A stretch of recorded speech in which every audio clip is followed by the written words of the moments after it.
يا صباح الخير عليكي.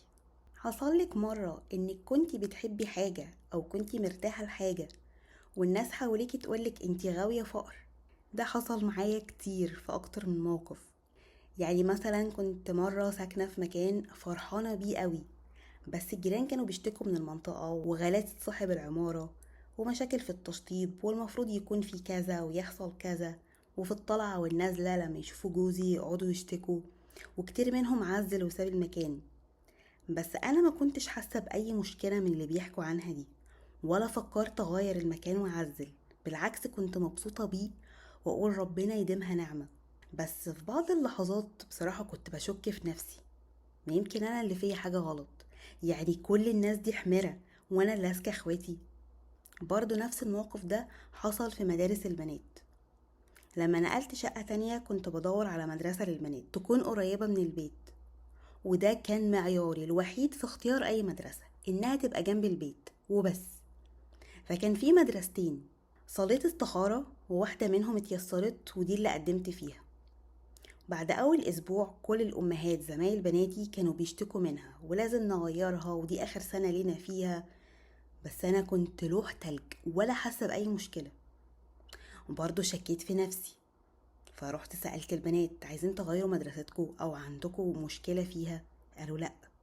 لا ده كده احنا شكلنا بقى عيلة كلها ما بتحسش. بس برضو كنت خايفة وقتها اكون بعمل حاجة غلط تضر البنات ومستقبلهم. طبيعي ابقى عايزة لهم احسن حاجة طبعا. بس انا فعلا ما كانش عندي مشكلة تخليني اسيب المدرسة. اه هي في مشاكل، بس مش حاجات خطيرة قوي، يعني ممكن نعيش معاها، مش هنقع في الترعة يعني. الامهات التانية عندهم اسبابهم اللي تخليهم عندهم حق ان هم يغيروا المدرسة، بس هي اسبابهم غير اسبابي. وفعلا ربنا بيحلل كل واحد عيشته، والسبب الحقيقي ان عيشتي تبقى حلوة في عيني مش عشان انا احسن منهم او عشان ما عنديش احساس، بس عشان قبل ما اسكن في المكان الجديد صليت استخارة، وقبل ما اقدم في المدرسة صليت استخارة، ووثقت ان ربنا اختار لي اللي فيه الخير حتى لو عقلي ما كانش شايفه. واللي كان بيسألني هتعملي ايه، هتكملي في المدرسة الكهنة دي ولا هتغيريها؟ كنت بقوله مش عارفة، لان فعلا مش عارفة، وما اظنش ان حد يعرف حتى لو الامور كانت واضحة جدا. يعني لو بتقارني بين مدرسة مبانيها قديمة ومدرسينها على قد حالهم ومدرسة تانية جديدة بمعامل كمبيوتر وملاعب وأنشطة وهيدوكي خصم على المصاريف، فالواضح طبعا انك تروحي الجديدة وتبسطي عيالك. العقل بيقول كده. بس عرفت منين ان فيها الخير؟ فكنت بقول لهم اني هصلي استخارة الاول، وكل الامهات صلوا استخارة برضو. وحصل حاجة غريبة بعدها، في امهات ارتاحوا للمدرسة الجديدة وتيسرت لهم، وفي ارتاحوا للمدرسة القديمة وقلبهم اتقبض من المدرسة الجديدة. الله، هو مش المفروض الخير يبقى حاجة واحدة فيهم؟ الخير لكل واحدة كان في حتة مختلفة عن التانية. اللي ينفعني ما يناسبكيش، اللي يسعدني ممكن يكون حاجة مملة بالنسبة لك. الخير ليا ممكن يبقى ابتلاء ليكي، ودي حاجة عمر ما عقلنا المحدود يقدر يقررها أو يعرفها حتى لو كان عقلك يوزن بلد. لو اعتمدتي على نفسك هتغرقي، ويمكن ما تحسيش انك بتغرقي اصلا ومكملة في موضوع هيجيب اجلك وماشية تضحكي زي العبيطة، مش عارفة اخرة قرارك ده ايه.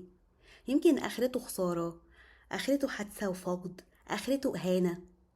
فلو كنتي حتى ملمة بالموضوع ودرساه كويس بس عمرك ما هتعرفي الغيب ولا المستقبل، فصلي استخارة قبل اي قرار. الاستخارة مش مجرد ركعتين بتصليهم وتستني تشوفي رؤية او ينزلك ملاك من السماء او تحصل حاجة خارقة تقولك انك ماشية صح. الاستخارة اتكال على الله، افتقار لله، اعتراف واقرار منك انك قليلة الحيلة، ضعيفة لوحدك من غير توفيق ربنا، ما تقدريش تعملي حاجة غير لما تلجئي لله.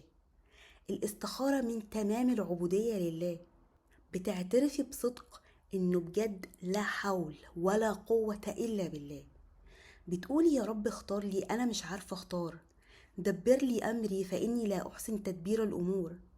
الاستخارة فيها استسلام تام لله، بتحسي بمعنى الاسلام لله وانتي داخلة تصلي. استخيري في كل امورك. عايزة تعاتبي حد، صلي قولي يا رب هو صح اقول الكلام ده ولا لا، عايزة تخرجي، قبلها صلي انزل اخرج يا رب ولا ده مفهوش خير ليا. عايزة تشتري حاجة، اشتريها ولا بلاش، ولا يمكن في حاجة تانية احسن. على الفاضية والمليانة صلي استخارة. البس الهدوم دي النهاردة ولا لا، اطبخ الاكل ده ولا لا. تحسي انك مع ربنا وانك عايشة اختيار ربنا ليكي، هتبقي مطمنة وهادية، مش قلقانة من حاجة، وانتي تأوي الى ركن شديد، ركن الله. الاستخارة مش وقت ما يكون جايلك عريس او سفر او شغل. خلي الاستخارة اسلوب حياة.